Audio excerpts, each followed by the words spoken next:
Supporters, welcome to the Blue Day podcast, and for Chelsea fans everywhere, every day is a blue day, and what a show we have for you today. I am your host, the man with the face for podcasting, Keith Lawrence. Here with me today, this Sunday morning, he is Mr. Positive, he's the Londoner living it large up north, it's Warren. Warren, welcome to the show on a Sunday morning at 9:30 in the fucking morning. Welcome. Yes. Thank you, Keith. Thank you very much. Should be pointed out that it is 9:30 on a Sunday morning, and I've been sat here for about an hour waiting for Keith to call because he's just never on time. But Warren, what a week! Yeah, for a Chelsea supporter.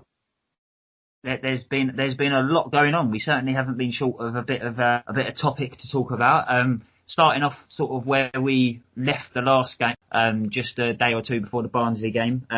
Really, really pleased with that. Done everything that we should do as a top Premier League side against a Championship side in the early rounds of the Carabao Cup. We've done absolutely everything we should do. We made several changes. We gave minutes to people that needed minutes. We played well. Caballero made a good save, a very good save actually. Barnsley, that would have been a really lovely goal. You know, the one he just tipped it over the bar in the first half. Abraham and Havertz, their link play was obvious. It was there for everyone to see.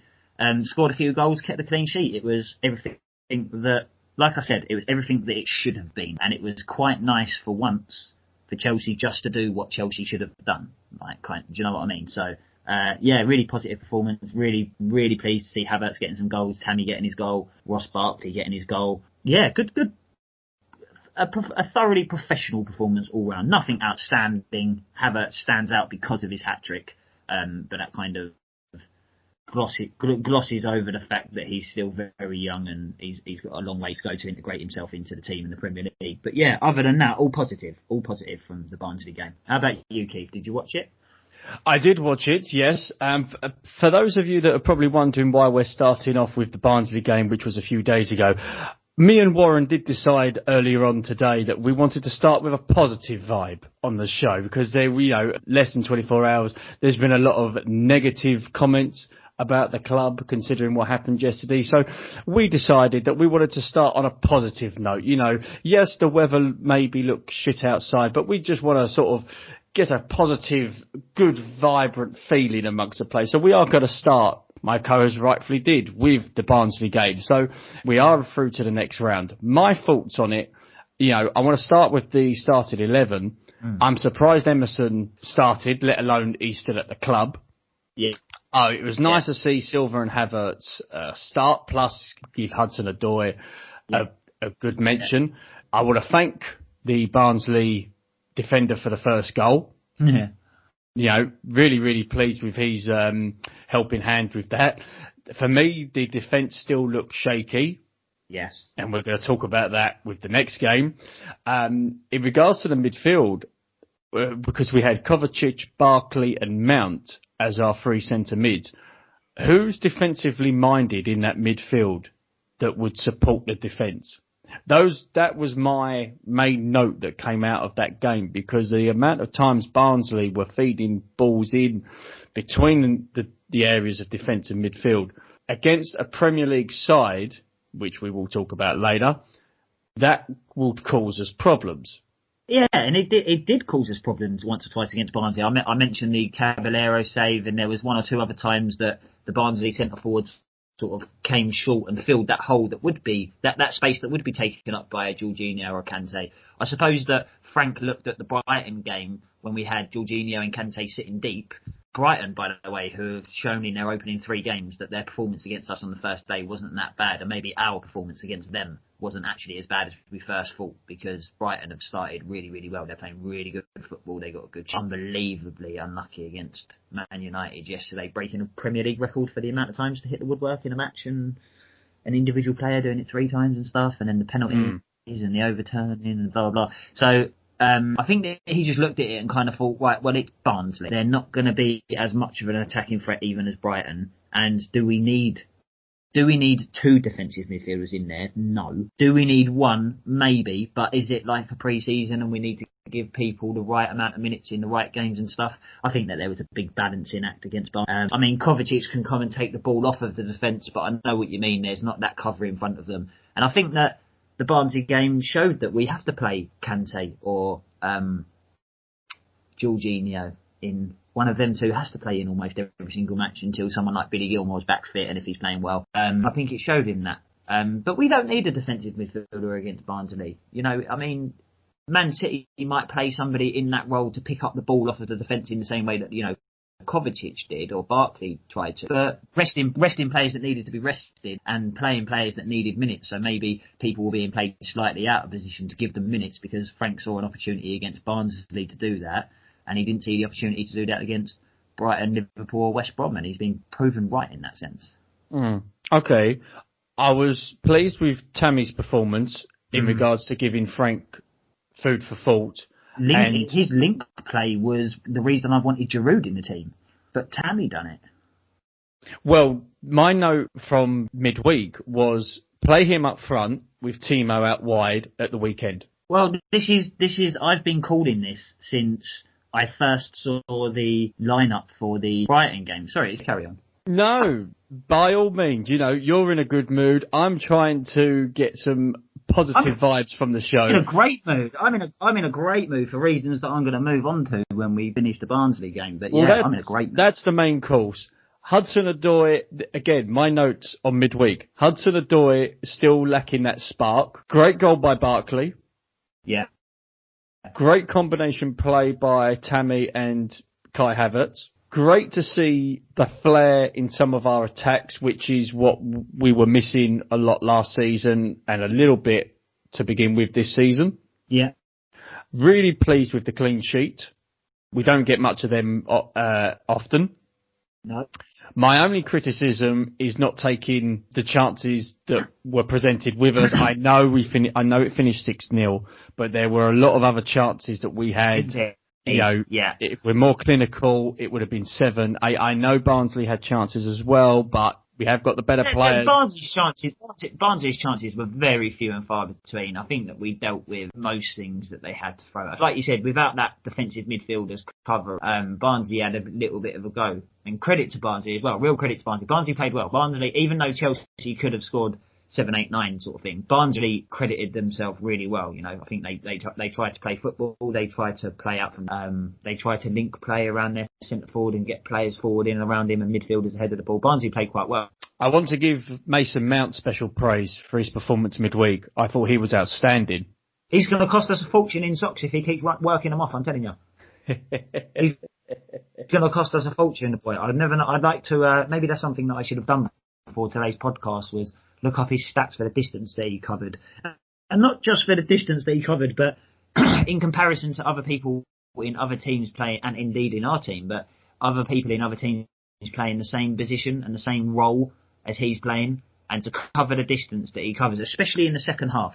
That's what I've noticed with Mason Mount. Mason Mount covers the same amount of distance in the 88th minute as he does the 8th minute. Yeah, he is an absolute workhorse, and he is absolutely leads by example.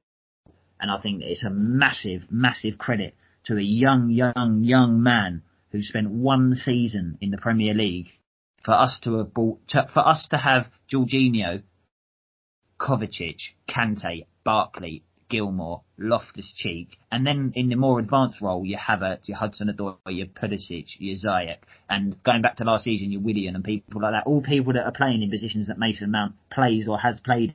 Mason Mount is still one of the mainstays of the Chelsea team in all competitions, and when he's fit, and even when he's not, he plays, and he is consistently one of our better players. And for a young man to be under that pressure, and for us then to bring in a load of new players, and for him to be moving around in and out of position, for him to be leading by the example that he leads by, he's a future Chelsea captain.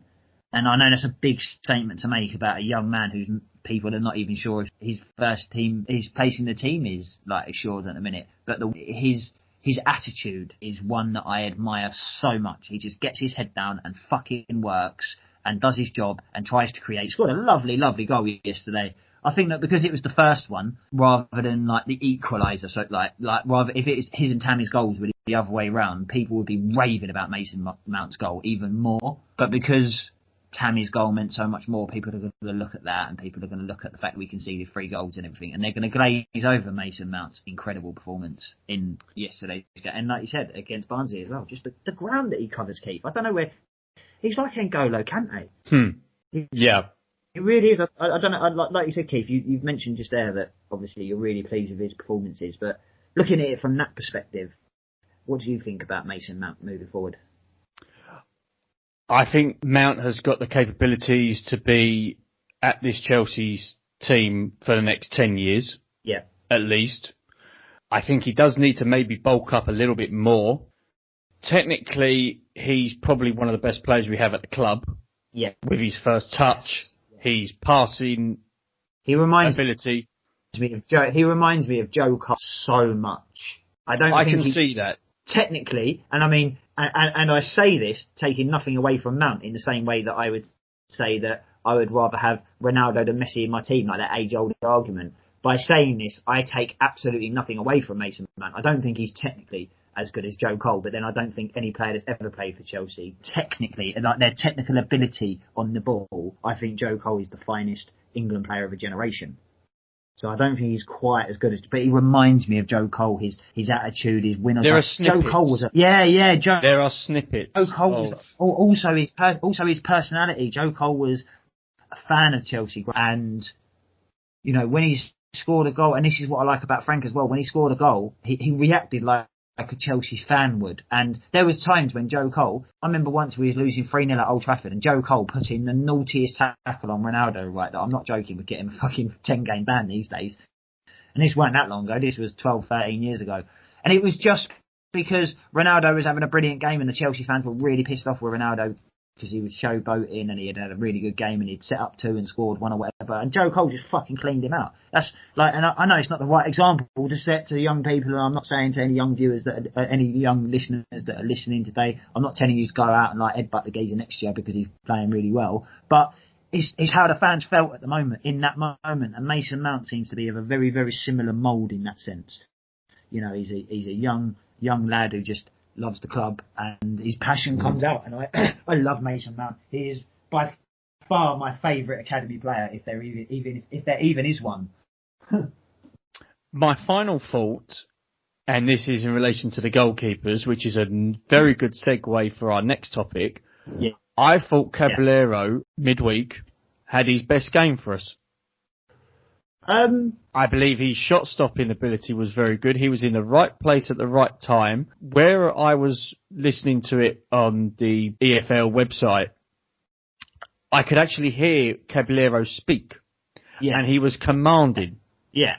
Kepa is particularly quiet. There has been a few games that I went to under Sarri in particular. I can remember being at the Leicester game at home, we lost 1-0. And I can remember being at the Liverpool game when we lost 2-0 at Anfield when Salah scored that one. And both them games I was sat very, very, very, very close to the goal, like exceptionally close to the goal on both them games. And I heard Kepa maybe like once, and I remember commenting on it in both games. He is not the loudest and all the rest of it. And I know exactly what you mean about that. But I think a lot of that is the fact that Willy Caballero, who has been a professional footballer for 20 plus years and has played at World Cups and has played in massive matches and has won titles everywhere, is just naturally that little bit more confident in what he needs to do. And that's Kepa's downfall. And that's something that we're going to move on to now, like sort of going on into the West Brom game and sort of dissecting that a little bit. Like you just said just there, we are going to touch upon it a little bit more. But yeah, it is good to see. I know exactly what you mean, Keith. It was good to see. But I just think that's just naturally his personality a bit more. I think that when you've been a goalkeeper for 20 plus years as a professional, even if you're not the loudest goalkeeper, you're naturally just going to be that little bit louder. You know, you're comfortable there. He's in his comfort zone. Kepa hasn't found that. Well, considering that, I can't see Kepa having a comfort zone, because this week we finally completed the deal for Mendy, the goalkeeper from Rennes, for £22 million. Warren, have you seen the size of his hands? They are huge. Yeah. Funnily enough, I was on my phone yesterday and I was at work and I was flicking through my phone, you know, because I was working really hard, obviously. And And I came across an article and it was talking about the size of his hands, and there was a picture of him as like a 16-year-old, and he was holding a watermelon, and he was like literally like 15. Now he did have goalkeeper gloves on that are obviously going to make somebody's hands look a lot wider and longer anyway, because it does, because obviously you've got something on the outside of your hand. But he was holding this water, and he was like 15, 16, and he was holding this fucking watermelon, right? And his hand just engulfed like one whole side. It's like, you know when you watch a basketball player pick up a basketball and they pick it up with like the most consummate amount of ease. That's what he was like with like this watermelon that was twice the size of a football. It was so funny. So yes, I have seen the size of his hands. Well, this is what I was referring to, because I've seen his stature, I've seen his hand. He looks like a basketball player. So I'm hoping that there is something in there. Warren, do you think that Edouard Mendy could be our new blue hope as a goalkeeper? Well, the thing is with it, I'll be honest. I watch a lot of football from other leagues and stuff. The French league is not one that I have amazing affection for, so to speak. I probably watch 2 live French games a month, and I probably catch most of the game's highlights once a week, perhaps. So I don't know enough about it. I don't think many Chelsea fans do. Obviously, Frank and the club have done their homework, and they wouldn't say they wouldn't go out and panic buy a goalkeeper, but they fucking have before. I think that they've left it very, very late. I'm very surprised that they left it very late. What I'm surprised at is that they haven't bought Mendy in with a view of him being like the future number one, and then bought a really experienced goalkeeper in for it. Not really like Caballero 40 or anything, but like a really good goalkeeper, obviously, but bringing in somebody that is perhaps a little bit more short term. I'm surprised they've left it so late. I'm surprised they've done it the way they've done it. I'm surprised they left Kepa out to dry. I think yesterday proved that our problems are so much more than fucking Kepa. Like, we're nearly at that West Brom game. Yeah, we are nearly at the West Brom game. I'm very pleased that we signed him. I do have hope. I do think that he will be a much more solid option because of everything that's gone on. I think he's a better option than Kepa and Caballero at the minute. Time will tell. He's been in the country for 2 days.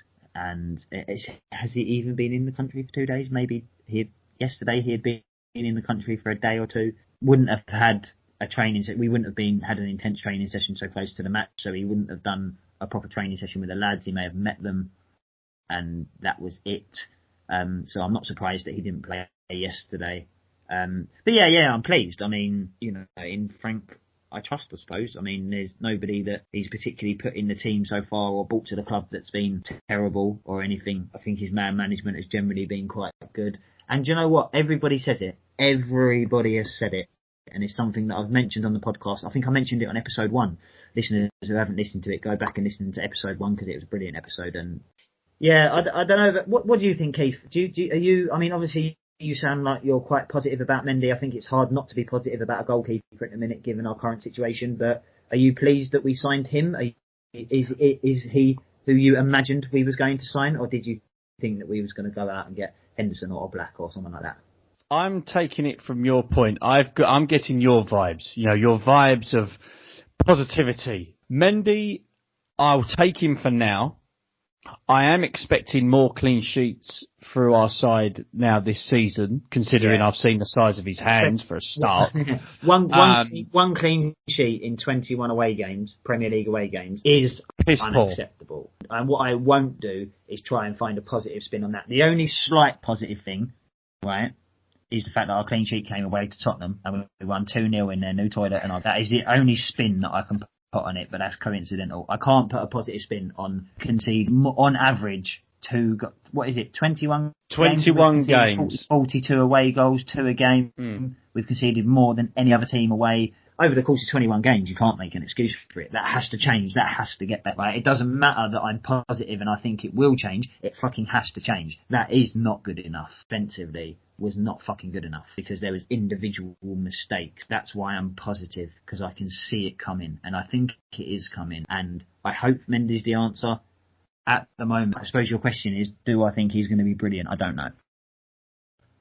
Well, I think no one knows at the moment, but the fact that, we've relied on a 38-year-old plus goalkeeper who struggles to quickly get on the floor, and that was obvious yesterday, and we've relied on a goalkeeper that, as I said last week, Atletico Bilbao, robbed us of money, and we've signed a goalkeeper that looks amateur and plays like an amateur. But again, power of positivity. We have signed Mendy. Let's hope that it works out for him. I'm hoping that the defence in front of Mendy will look at his size, will look at his ability and go, okay, we need to maybe buck our fucking ideas up and not make stupid mistakes.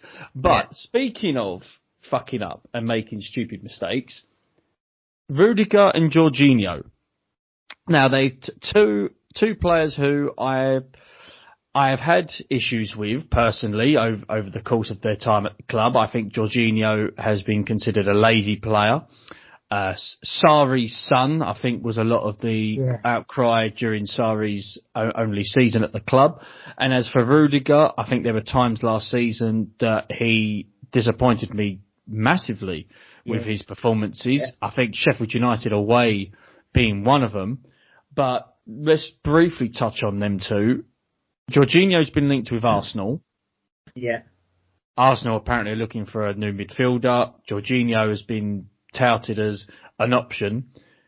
He didn't play yesterday, which I thought was quite telling. Should we expect Arsenal to at least come up with a bid for Jorginho? And do you think Chelsea fans, Warren, will think it's not a big miss for Jorginho to go, depending how much Arsenal pay for him? Well, firstly, I don't think Frank will sell Jorginho to Arsenal, because I think there's plenty of suitors in Italy and Spain and Germany and France who would take him that could offer the same money as Arsenal, if not very similar. So I don't think Frank will sell Jorginho to Arsenal. I don't think Frank wants to sell Jorginho. I don't want Frank to sell Jorginho.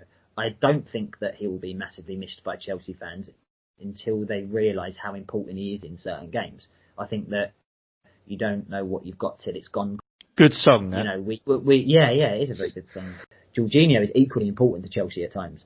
There was times last season he came on in the Arsenal game away, the one that you was at, changed the game. Thanks for the ticket, by the way. You're very welcome. And also a big shout out to Aaron from Surbiton there, who facilitated the transfer of the ticket between myself and yourself. Met you at Wimbledon, was it? That's right. Yes. Yeah, on the day of the game. Big shout out there. But he came on and changed the game, and he came on when we played Crystal Palace after the restart, and Cahill done his hamstring, and we should have been 4 or 5 up, and Zaha got Palace back in the game. In the second half of that game, Palace were all over us. Jorginho came on and stabilised it and changed the game. I think that he was not utilised under Sarri because of whatever reason, tactically it just wasn't working out. But I think he's a class act, and I think that he puts his foot in when it need be. He lacks a bit of, but I think he's an important cog in the Chelsea team, and I don't think he's going to go anywhere. If he does, I think Frank will send him abroad, because Frank knows how good he is. So I'd be disappointed if Jorginho left. I think it'd be a big miss. How about you, Keith? I know you're not his biggest fan, but I know that also as a real football fan who understands the game as well as you do, I think that you also see my point and how good he is. I appreciate his talents when they're used correctly tactically. Yeah. I will be pissed off if he goes to Arsenal. Yes. I would be more than happy for him to go to Italy. I'll even pay for his cab fare to go to the airport for him to go back to Italy. However, I will be happy for him to go depending on the replacement. If the replacement is better than him, by all means. That's the thing. If we're signing a player that is young, but then I'd sell Azpilicueta if somebody better was going to come in than him. It doesn't mean I want Azpilicueta to leave.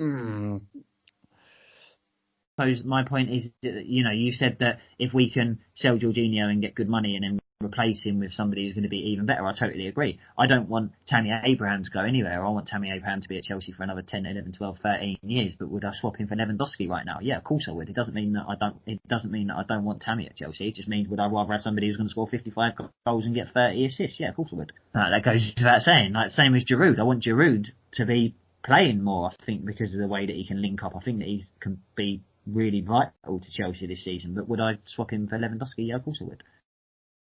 So I suppose my point is it's a little bit unfair to say that I would swap Jorginho for somebody better, because you'd always swap somebody for somebody better.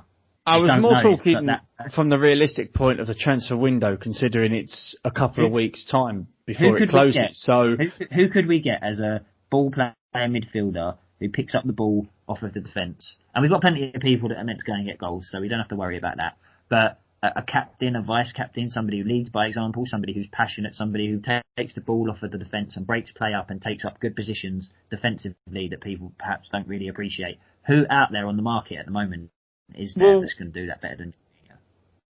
That's what I'm saying. That's why I'm partly half and half on it, because, at this stage of the season, and as you say, who is out there to do that? I can't see anybody on the top of my head that would be doing that job. Now, we will talk about him, although he's not a Chelsea player. Do I think Declan Rice is better than Jorginho? Personally, no. That's my honest opinion. I don't think Declan Rice is better than Jorginho. Is Frank looking to tell Jorginho to go?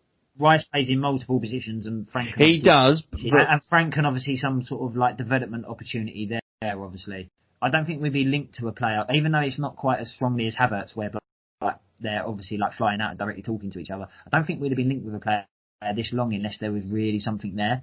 Maybe what Frank's trying to do is test West Ham's resolve with regards to selling him to make sure they're not going to sell him to someone else, see his development for another year, and then maybe go and try and sign him. And I think Frank's trying to put other teams off by letting the rumour mill go on. And everybody's like, well, look, if Chelsea want him, they've got more fucking money than anyone, so we might as well let them have him. And then they're not going to go in for him, which gives Frank another year to look at him. I think like that could be quite a smart little ploy. It's the way I would play it. Whether it's the way Frank's playing or not, I don't know, but it makes sense to me. I also think that he knows that he doesn't need Rice at the minute. Rice is not going to solve our problems. Rice is almost like a luxury buy at the minute. I think that we need to go out and maybe sign another. A luxury buy from West Ham United? Oh yeah. Are you a luxury buy from West Ham United? You know what I mean? He's not. No, I know what you mean. I was just referring to your choice of words. No, but he's a player that is. If we're buying Declan Rice, then it needs to be because everything else is sorted. If we're taking a risk on a player, and that's what I mean about it being a luxury buy, because it's a risk. It's something only certain teams can go out and spend 40, 50, 60 million pound on a player and take a big risk on him. Usually, when you sign someone like that, you want to be as sure as you possibly can be that we spend that money on Havertz and Werner and people like that. You want to be sure that you're spending that money correctly, and I think that Declan Rice is and that's what I mean about it being like a luxury purchase, because there's other areas that need strengthening. Let me tell you something. A luxury purchase is something you get from Harrods. A luxury purchase is not something that you get within the Audi community. Yes, Declan Rice is a decent player, but to counter that, I would say, number one, Declan Rice is a Chelsea Academy product. Number two would be that some of Chelsea's finest and greatest and most iconic players have come from West Ham. Let's not forget that John Terry signed for us as a schoolboy, but his early academy was at West Ham. Joe Cole, who I've mentioned as his technical ability being the finest of an England generation, West Ham Chelsea fan, West Ham youth product. Frank Lampard, I think he was a West Ham youth product. Glenn Johnson. Even going back before that, we had people like Clive Allen, who scored goals for us, who came from West Ham. I think that West Ham as a football club are a bit of a joke and their fans are scum, but it doesn't mean they don't produce genuine world-class talent decade after decade. So yeah, I could say even in the context of Harrods that buying people from West Ham is a bit of a luxury buy. And I'll bang my gaddle down on that, the things that judges have. And I thought last night you and I had a falling out over the West Brom game. My goodness, Christ almighty. Right, let's just touch on just one little thing before we then dissect the West Brom game to bits. Sorry, Keith, and Rudiger as well. Yes, let's just talk about Rudiger. Do I think he'll go? I'll be surprised if he stays. The fact that he hasn't even featured in the squad. I was very, very surprised. I thought Rudiger and Silva, because I thought it'd be Rudiger and Silva because of Rudiger's pace. Short of that, I thought it would be Zuma because of Zuma's pace. I know Christiansen is no slouch, but Zuma and Rudiger are definitely faster, which is why I think Fikao has stayed now, because Tomori's here because they know that his pace is essential to cover Silva if ever he has to play. Yes, which is why I was surprised Rudiger was going to go. I think the reason that Rudiger is going is because Frank saw last season as Rudiger's opportunity to step up. He looked last season at Kepa almost as a senior player, even though he was so young, but given the amount of money we spent on him, he should be almost a senior player straight away. He looked at Kepa, he looked at Azpilicueta, he looked at Alonso, he looked at Rudiger, he looked at Jorginho and Kovacic and Willian as the experienced players in our team to lead by example. Willian had a good season, he wanted him to stay. He moved. Giroud had a good season, he wanted him to stay. He stayed. Jorginho the same, blah blah. Rudiger, Azpilicueta, although he was poor defensively last season, Azpilicueta made his mistakes, you could never question his tactical ability, his technical ability, his approach, his attitude, his belief, his loyalty, his willingness to give 100% all the time. And I think that you could question Rudiger. Rudiger had to step up to the mark last season, and I think that he failed to on a lot of occasions. And I think Frank said to him, you was meant to be one of my senior players, you was meant to be the one not doing this, not doing that, and blah blah and all the rest of it, and you didn't step up to the mark, so I'm going to get someone else in, perhaps. I think if Rudiger, then Declan Rice will definitely come in. Interesting. I can't imagine a world where we'd let Rudiger go and not sign another centre. And by the way, I'd be interested if we did sign Declan Rice, and I think he could be a very good player. I don't necessarily think it's the right signing for now, which is why I've said what I think Frank is. So it'd be interesting who we brought in instead. But yeah, I agree with you, Keith. I don't see Rudiger's future at Chelsea now. I was surprised, really, with not necessarily his treatment, but I'm just surprised of all the defenders. I just thought maybe another season with Rudiger alongside Silva I agree. would have been. I agree. I very good. I was very surprised he wasn't in the team against Brighton, and I've been equally shocked since, because I suppose you could say all of our defensive problems are coming from, apart from Silva's silly mistake yesterday, all of our mistakes are coming from the same areas. Would Rudiger change any of that? Perhaps not, but I think he deserves the opportunity. I think there's a defender in there good enough that he warrants being given another chance. So I am quite surprised about it. Maybe something's happened. Maybe Rudiger wants to go. Maybe. Yeah. We don't know what's going on. Although Frank's a very open and honest person, he keeps his cards close to his chest at the same time. He's a pragmatic, intelligent man. He's not going to play his hand overly. I think he would have learnt a lot from the great managers that he's played under through his career. So yeah, who knows what's going on? But yeah, I think Rudiger looks like he's been shown the exit door for sure. Yeah, I concur with that. So let's talk about what happened yesterday. Chelsea played West Brom. West Brom lost 2 on the bounce. They conceded 8 goals in their 2 games. Many people thought it was just going to be another walk in the park for us. It was going to be another win. Warren, my thoughts on the starting 11 when it first came out, it was a great lineup. Yeah. The only minor note I had was I was surprised Christian started. Yeah. But I think that... Yes, but I think with Christensen alongside Silva, there may be a possibility Christensen will improve his game. Tammy deserves to start and and I also believed that this is the sort of game he should be the best player on the pitch. Yeah. Against the West Brom side who, and I'll say it now and I'll probably say it for the next hour and a half, how long this podcast will last, that we were playing a championship team last night. Yes, West Brom are in the Premier League, but the players they are a championship fucking team. In regards to the game itself, Caballero, we thought we knew that he was going to start anyway, because Lampard announced that Mendy would not start, because as you say, he's only been in the country for a matter of days. Yeah. But my overall initial thoughts before the game started was it was a positive lineup. Yes. And then the referee blew the whistle to start the game. Yeah. And he blew the whistle to start the game. And for the next 95 minutes, Chelsea were the better team. We controlled the ball. There was a little period when we was 3-0 down until half time. Frank was like, we need to just almost shut up shop and just make sure if we get a goal, great. And we created a few chances. Tammy should have scored. Werner was unlucky, but we was the better team. We had possession doesn't win football games, but we controlled the game. We dominated the game. We dictated the pace at times. Alonso made a bad mistake. The header was a bad mistake. Yeah, a bad mistake. No. It wasn't just a bad mistake. It was a fucking diabolical mistake. No.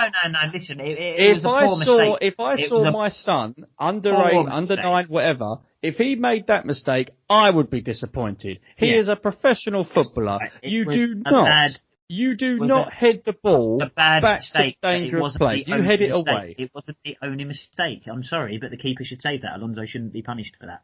It's a bad mistake. I can't sort of articulate beyond that. I mean, it was a bad mistake, and it's a mistake that he should not make, and he is at fault for the goal because that should not have happened.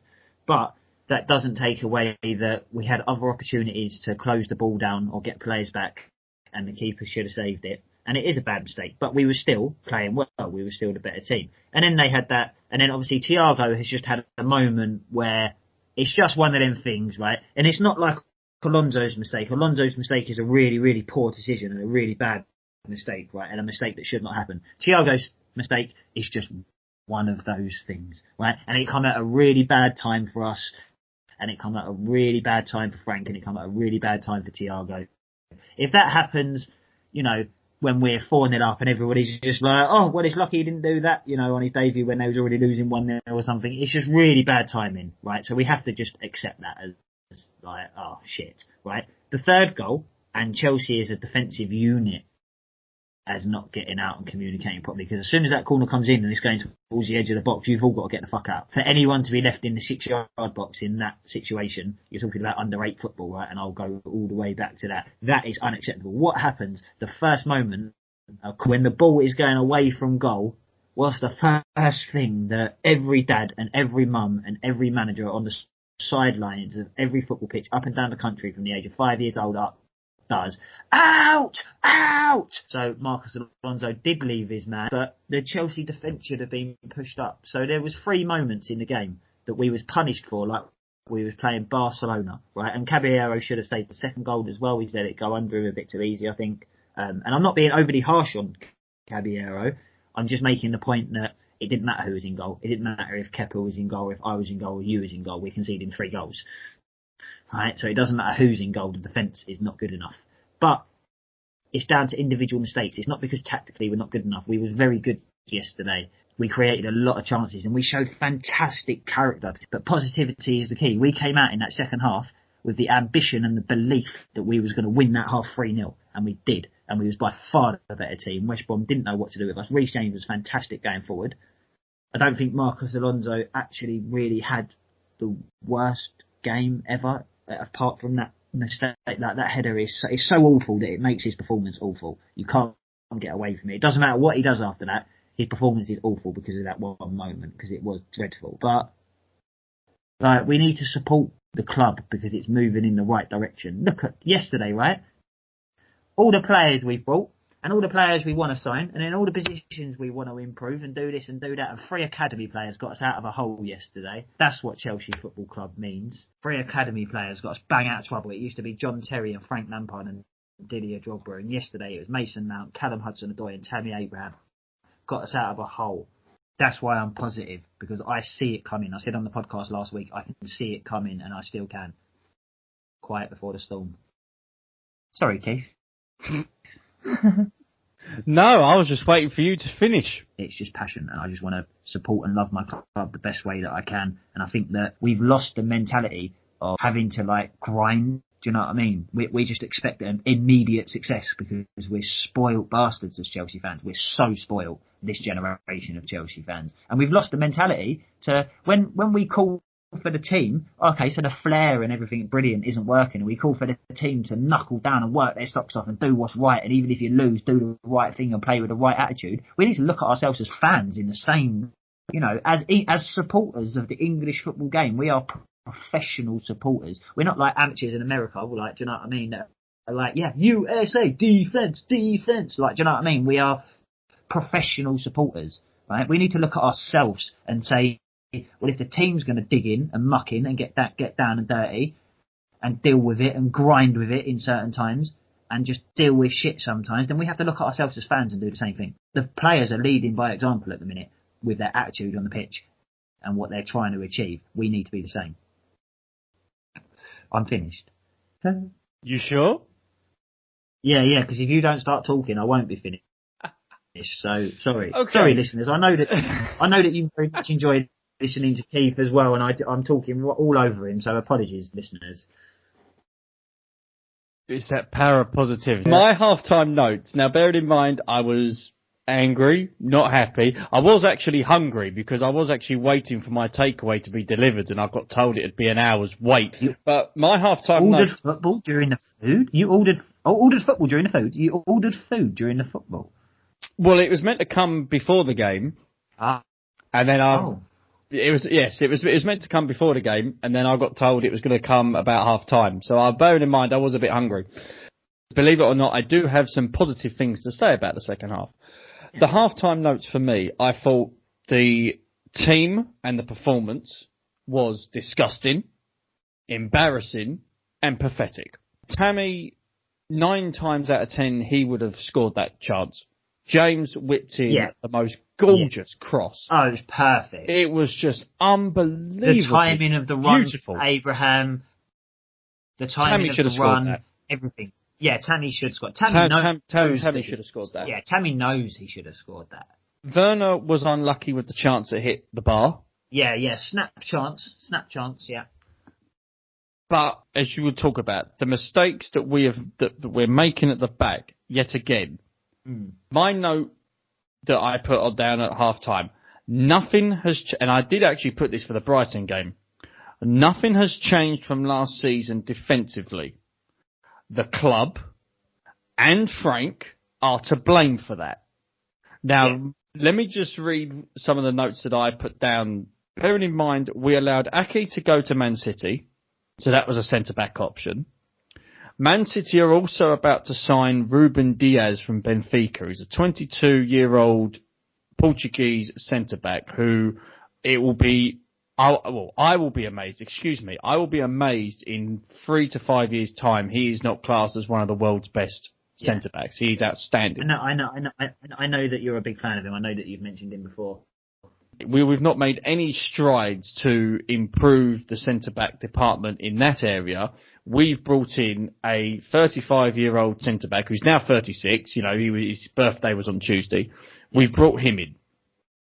Our defensive unit hasn't changed from last season, and that was one of the worst weaknesses from us last season. We haven't improved that.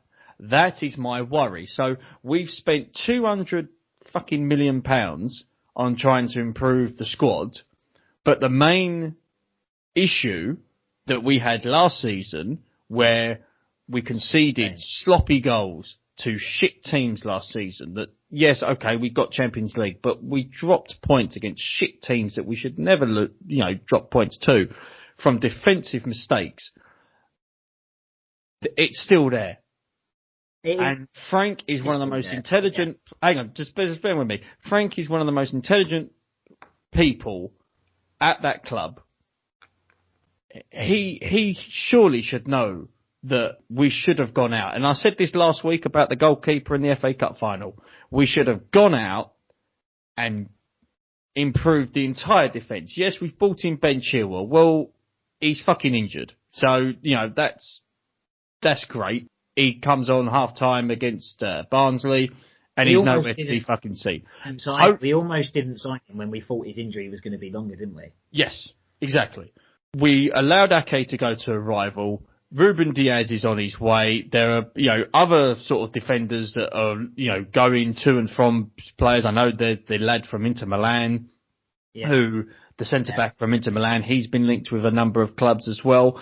My notes were, where's Zuma? Yeah. Looking at this defensive catastrophe, where the fuck is Zuma? Where was Rudiger? And then one of the guys who has emailed us at thebluedaypodcast@gmail.com, which we will be talking about views and opinions that have come to us, even he's saying, Rudiger's should be rubbing his fucking hands together, looking at the defensive display, thinking, I should get into this team. Yeah. And he's not. So my second half notes, and these are now my second half notes. So after you badgering me at half time saying, power of positivity, giving me that. Warren, who, by the way, has always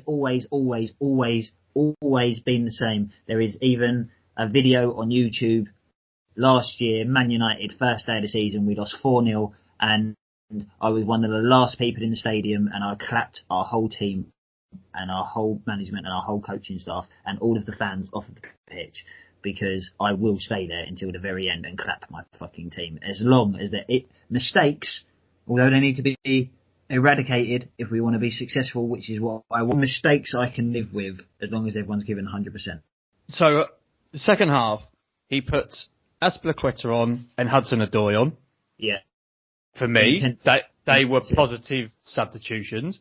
Yeah. I will mention this, and I know that you might disagree, which is fine. Alonso can fuck off permanently. He's not a left back. You've said it. You've called it perfectly before. I have said it. He's not a left back. You've called it perfectly before, which is very hard to argue with even before this season, but especially now. He's not a left back. He's a left wing back. He and David Luiz are similar players. Alonso had one good season with us. Yeah. And he was playing as a wing back. Yeah. Since then, when we've played 4 at the back, he's no good. No. Times last season, we played 3 at the back and he was wing back. He was very good.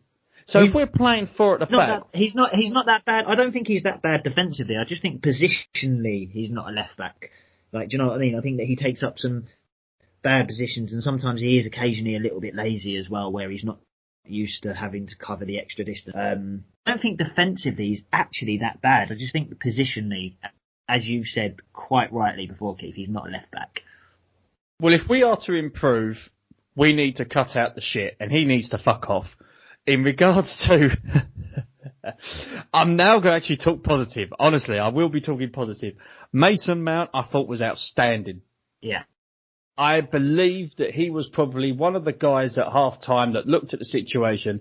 Probably, he was probably one of the guys that was at half-time effing and blinded to his teamates. Throwing bottles around. He was probably the one throwing bottles around, throwing all sorts around that dressing room, trying to get the team to fucking wise up. I reckon him and Frank and Jody were throwing people around that dressing room. Probably. Threw them out for an early warm-up in the second half, that's for sure. Well, Mount, for me, it just was out. Second half was just outstanding. But my second half notes, they are brief, but as you say, the second half was just all us. Yeah. And that, the first goal was crucial at the time because it was around about the 50, 55 minute mark.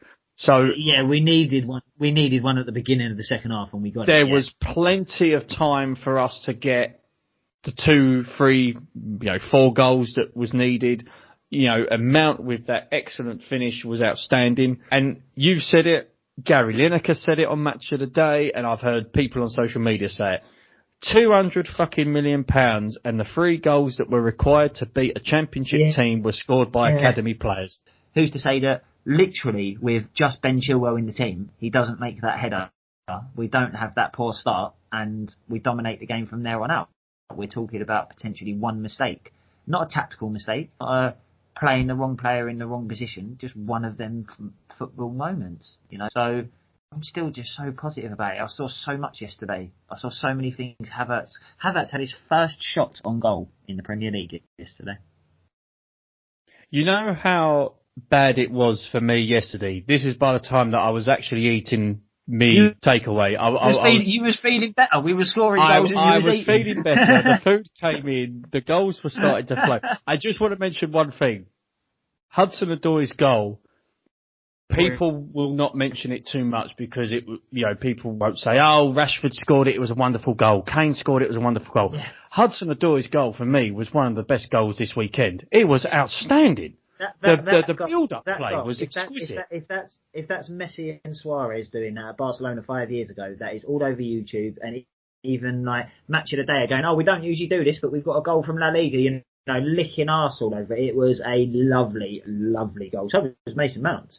Even Tammy Abraham's. If you watch Tammy Abraham's goal, and you know where they're showing it from the VAR, checking to make sure there's no offside and that, if you watch him, he's being held by the West Brom defender, and he goes underneath his arm, spins round before Mount's having the shot, because he's reading that. I mean, that's predatory instinct right there. That is, Tammy Abraham scored a tap-in from 2 yards, but it was still a very, very, very, very good striker's goal. He didn't just fall to him, he went to where the ball was going to end up. I will mention the third goal, but back on the second goal, Havertz's assist was outstanding. Yeah. But Hudson-Odoi, he just hit that with such velocity, and bearing in mind, that's his second Premier League goal ever. Yes, he scored a lot of cup goals for Chelsea, but only his second Premier League. That's his second. Goal. You're right, Keith. Yeah. That's incredible for someone of his talent. But I'm hoping, and we did mention this on the top of the show about, you know, his performance against Barnsley not being great, and a lot of people are saying he should leave, fuck off, go out on loan. I was going to say, I've been calling for him to start for the last 3 or 4 matches. I've been calling for him to play from the left. I've been calling it a lot. I personally would keep him. I would actually start him midweek against Tottenham. And we will talk about Spurs actually later on. We will talk about that game. But just for the final notes on this, you know, crazy game that, you know, what we saw last night.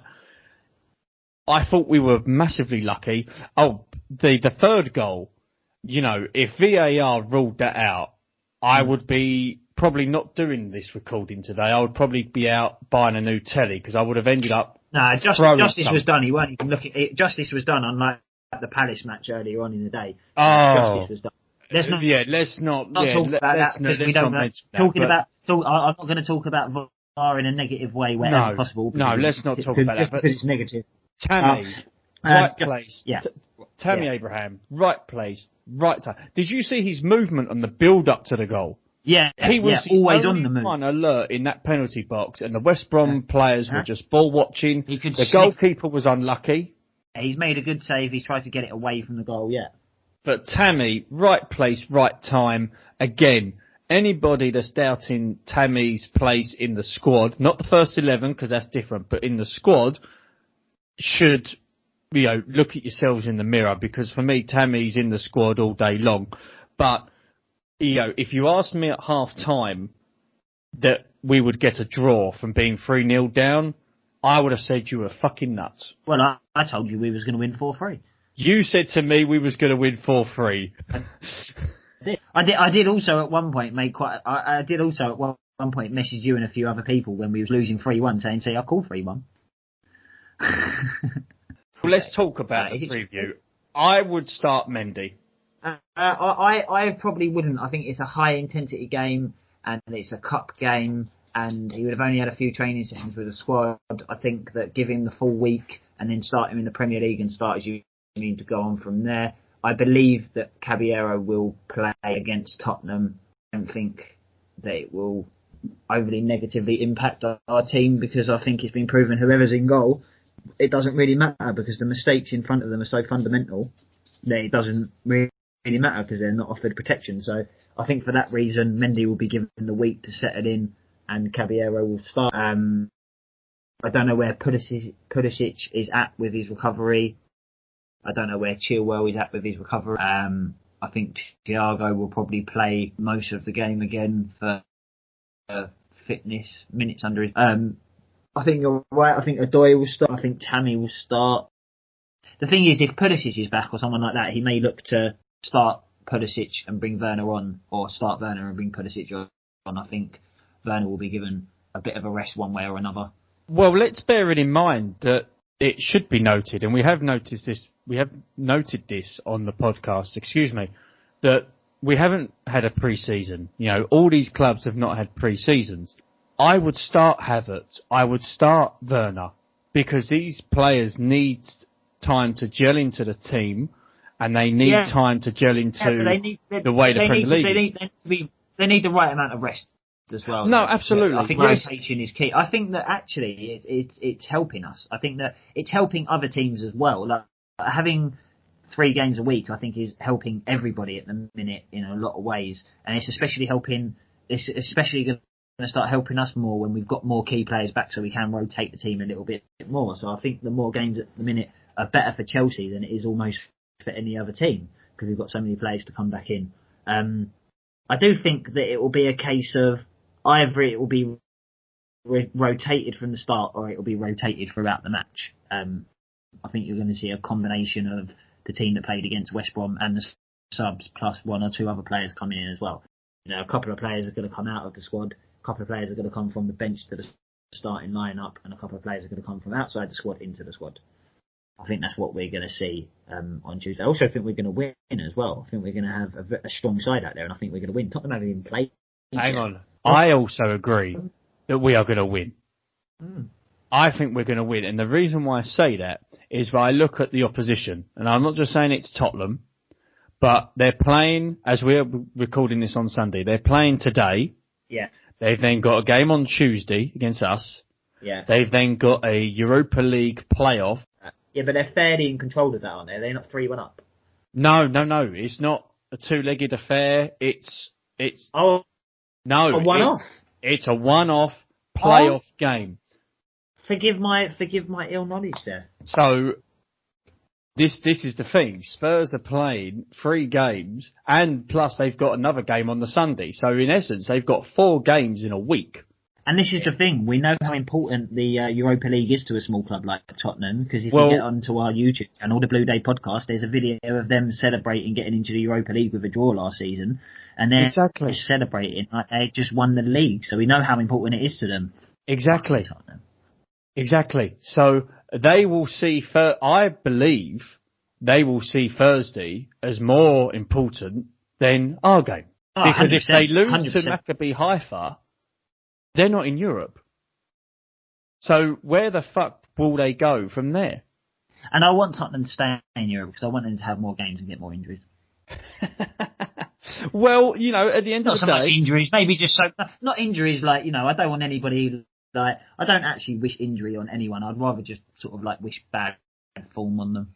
Well, at the end of the day, they've got to make another documentary to follow up the We Won Nothing documentary by, you know, having, you know, their European adventure on Amazon. We got Jose in his prime, and they got Amazon fucking Prime.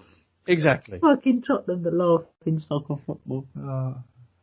Exactly, but I expect us to win on Tuesday. Yes, I know 3 mistakes against West Brom and other mistakes in other games, but I expect us to beat Tottenham purely because I cannot see. Can you expect Harry Kane to play 4 games within a week? No. So, you know, for me, this is the perfect opportunity to lay a marker down to Tottenham. By beating them on Tuesday, psychologically. Another psychological blow for Lampard over Mourinho. At their stadium, with Lampard over Mourinho, absolutely. So, it'll be interesting who plays. I'm not sure what Frank's going to do. I'm hoping Frank knows what he's going to do, because he needs to between now and then. But then we've got Palace on Saturday. Now, that's not going to be easy. Tough game. That's a huge game. They were unlucky against Everton yesterday. Very. Their attacking play is quite frightening, really. They play. You know, if you look at their pace, they beat a decent Southampton team. They beat a poor Man United, but still had to play well. Exactly. So we will need to be at it against Crystal Palace, which I'm hoping we will. I expect Frank to, maybe not today, but to at least tomorrow, to, you know, go through the mistakes that we made against West Brom and really improve and make sure that, yes, we've spent money on Havertz, we've spent money on Werner, but the key thing is to cut these stupid goals out that we're conceding. I'm hoping with Mendy, with his basketball-like physique, will improve that. And I'm expecting Silva. Yeah, you know, Silva's mistake, yes, it happens. it happens. It can't happen again, but it happens. No, it happens. Whether or not he was expecting it to be like the French league, whereby everyone's fearing PSG and we won't fucking close the centre backs down because, you know, how many times did he actually get closed down in the French league? Hardly none. So that's a wake up call for him. There's an adjustment period. Absolutely. So it will take time, but which is why the lack of a pre-season. Sorry to cut in there, Keith. It's important to mention that as much as I'm positive and I agree with everything that you've just said about Thiago there, absolutely. It's important to know that as positive as I am, and as much as I know that it will take time and it was his first game and he's got a period of adjustment, the reason that we've signed a 35, 36-year-old is because that period of adjustment should be so short that does not happen again. Mm. And I think that is the reality of it. I think that Thiago has been brought in for his experience and his leadership and things like that. And that's the kind of mistake that, okay, you've made your mistake now. You can't fucking do it again. Mm. So I think that there's not pressure on Thiago, but now he's put himself in a position where he has to produce straight away. He has certainly put pressure on himself now after what happened yesterday, but I think Silva's the type of player that will rise above that. Let's finish the show on a positive note. And we said this right from the very beginning of the Blue Day podcast, that if you have any views and comments that you want to share, which will be aired, contact us at the thebluedaypodcast@gmail.com, which some people actually have. Yes, you know, we've got three people very much within the space of a couple of days. Sorry, Warren, it's my fault now because I've butted in. But thank you to those. That's all right. I just wanted to say thanks to. I know you're going to read out some of the emails, and I'm quite excited that people have been messaging in and contacting. And I can assure everyone that it very much brightens myself and Keith's day when we get to read your views, whether it's on Facebook, YouTube, or at or the email address that Keith's just given you there. I know that we both really appreciate the feedback. A lot of it has been similar to our views, but some of it's been contrary to our views as well. And we've enjoyed reading people's different of opinion and stuff. And yeah, it's just great that people are like getting in contact with us and letting us know that they enjoy the show. Please let us know if there's anything that you'd like us to include, any subjects or topics, or your memories as well. We keep asking for those. We'd love to get those in. Yeah, I mean, like I said, Keith, I know it brightens your day. It certainly brightens mine. Absolutely. I completely concur with that. Let's start off with one from Jamie from South East London. He starts off with this email at thebluedaypodcast@gmail.com. He starts off with, "Hi guys, great show. What's the Rudiger transfer request bullshit all about? Surely he can see how piss poor Christensen and Zuma are compared to him. If it was me, I'd be rubbing my hands together. Me and Thiago Silva will piss all over these two Herberts. And in addition to this, do you believe that Sancho is holding out for a move to Chelsea next summer rather than going to Manchester United?" Jamie, thank you very much for your email, by the way. Yes, well, yeah, you took the words out of my mouth. That's exactly what I was going to say. Thank you very, very much for the email to start with, Jamie. I love your use of the term Herberts. I absolutely love that. That's the slight difference between the twang in mine and Keith's accent, is that he pronounces his H's and I don't. So I know that they're just a couple of Herberts. That did make me smile, his description. I do appreciate that reference very much, Jamie. Thank you very much. I totally agree. I think that Keith touched upon it and sort of made a point that was sort of like quite similar, that I'd be rubbing my hands together thinking, right, that's me in the starting lineup. I'm going to have a chance, and I'm going to train hard, and I'm going to get in this team, and I'm going to take it by the scruff of the neck. I'm very surprised he hasn't done that.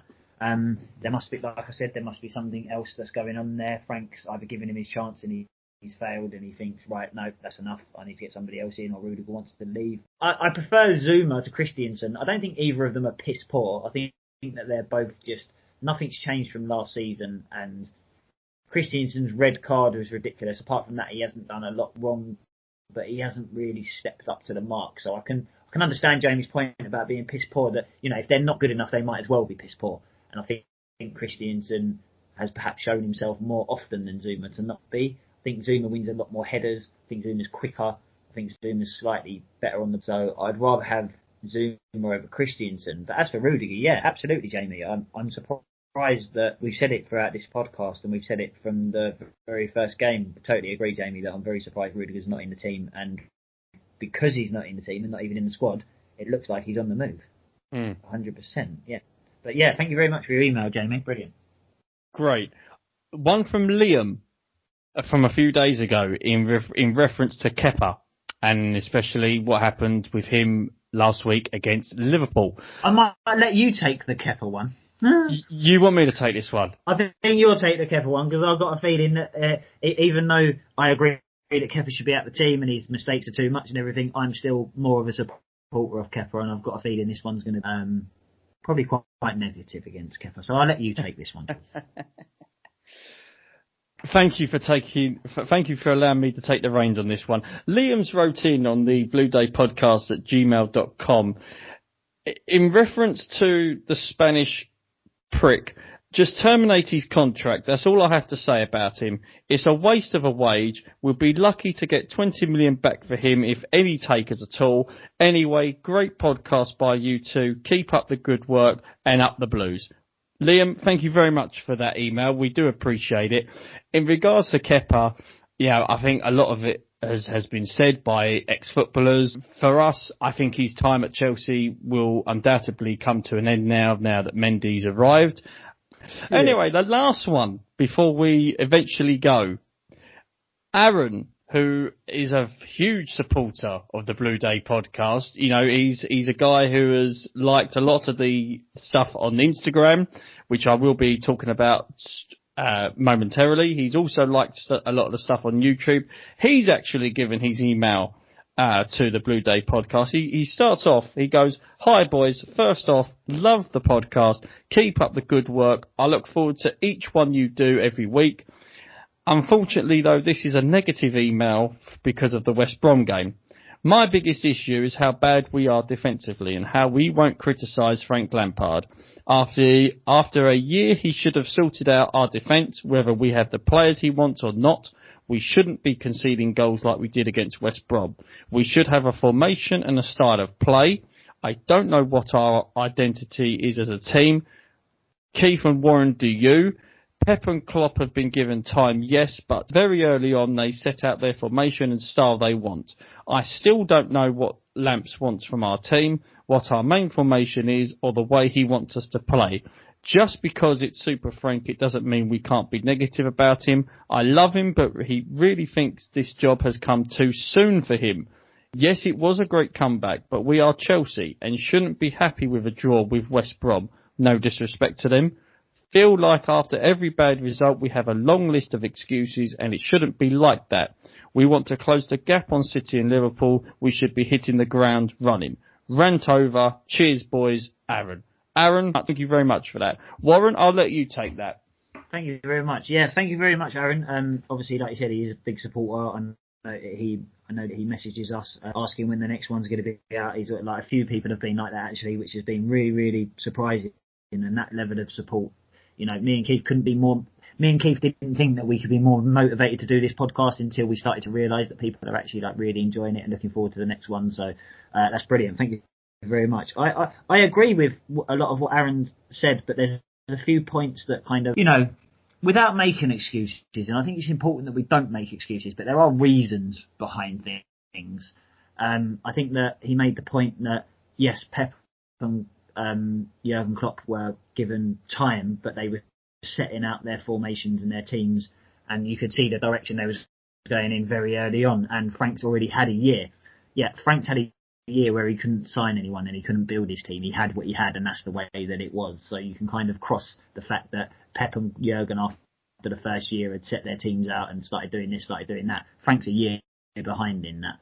I also think that it's this against West Brom, particularly yesterday. I mean, the red card against Liverpool changed the complexion of that game. Brighton we weren't great against, but with West Brom, speaking specifically about the West Brom game yesterday, it wasn't the tactics, because we were the better team. We weren't brilliant, but we were a much better team. We were a dominant team. We dominated possession and created lots of chances and restricted West Brom to. They had 3 shots in the first half, scored 3 goals. I think Caballero would have conceded the fourth one had that shot just been on target in the second half. Just went wide. They had a shot from just outside the box that went just wide. But apart that's when that, the game was 3-2, wasn't it? Yes, I believe so. Yeah.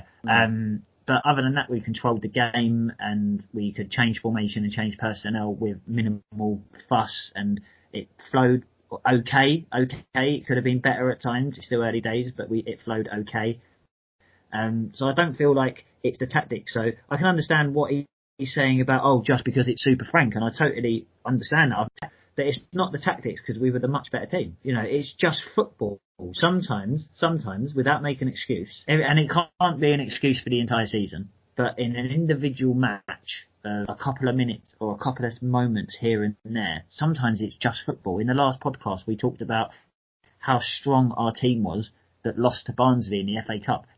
That same lost the Champions League by the width of a post, and was level on points with Man United going on to the last day of the season, and that was the middle of Man United winning 3 Premier League titles in a row with Tevez and Ronaldo and Rooney and Scholes and Carrick and Vidic and Ferdinand and Van Sar and people like that. Great teams. So it wasn't the tactics for me. It was just one of them matches that was a really odd match, and one of the reasons that we love football. So I suppose, again, time will tell.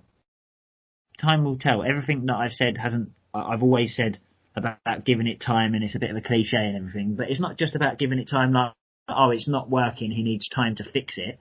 It is working, it just needs time to be perfected and stuff like that. And it's not, as a club, we can allow it to be 2 years until that happens. It needs to start happening in the coming weeks, and we need to start really seeing it. But I do think that it's coming. I've seen things in every single match. We're improving in one way or another in every single match. We was actually, apart from individual mistakes at 3 moments in the match, we was good defensively yesterday because we stopped West Brom from creating anything. Even Liverpool, I know that they settled down into a rhythm where they wasn't necessarily looking for the extra goals, but they were still pressing and stuff. Even Liverpool didn't create that many chances against them. They scored a header and Kepa made a mistake. Apart from that, I don't remember Kepa. Kepa didn't have to make any saves. Kepa wasn't scrambling around. There wasn't people desperately diving in front of loads of shots. Liverpool didn't have 10 block shots like we had yesterday. I think defensively we've been quite good. It's just the individual mistakes that needs to cut out. That's unacceptable. But that's not necessarily completely down to Frank all the time. That's why I'm still unquestionably supporting him and what he's trying to achieve. But doesn't take anything away from your email, Aaron. You made some really good points. I know that you are an avid Chelsea supporter. I know you're somebody that is not a negative person about the club, and I know that every single time that Chelsea play, you're passionate and you're buzzing. And I know that everything doesn't change the fact that you are a huge supporter of the club. And it's the same for all of our listeners. Just because you have a slightly negative outlook on something, and just because I'm overly positive, it doesn't mean that I think that I'm supporting the club differently or better or anything like that. It's just, you can be negative and you can be disappointed with a result and still be a massively passionate Chelsea fan. Of course you can.